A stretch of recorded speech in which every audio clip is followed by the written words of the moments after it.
The story of Jacob's marriages. After Jacob had left the place where he had had the dream about the ladder, he visited his kinsman Laban. Jacob fell in love with Laban's daughter, Rachel, and he asked Laban to give him Rachel in marriage. Now Laban had 2 daughters, Leah and Rachel. Jacob did not love Leah, but he loved Rachel. When Jacob asked Laban if he could marry Rachel, Laban said, "Serve me for 7 years. Work for me. And at the end of 7 years, I will give you Rachel to marry." So for 7 years, Jacob worked for Laban. And at the end of 7 years, Jacob asked to be married to Rachel.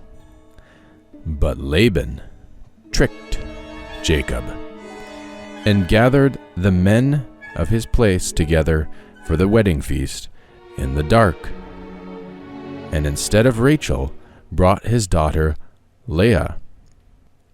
Jacob was deceived and accidentally married Leah. When he found out the next morning, Jacob was angry and told Laban, "You have deceived me."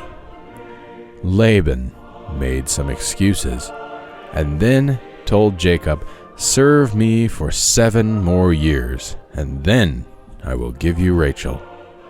So Jacob served Laban for 7 more years. And at the end of 7 years, Laban gave Rachel to Jacob. In those days, before marriage was a sacrament, men would sometimes be married to more than one woman. Men would have several wives. But now that marriage is a sacrament, men can only have one wife.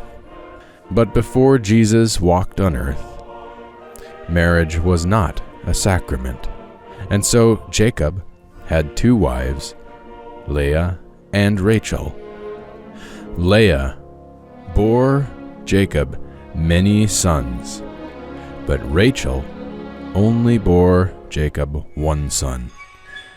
Rachel bore Jacob a son whom they named Joseph, and it was Joseph who someday would be taken away to Egypt.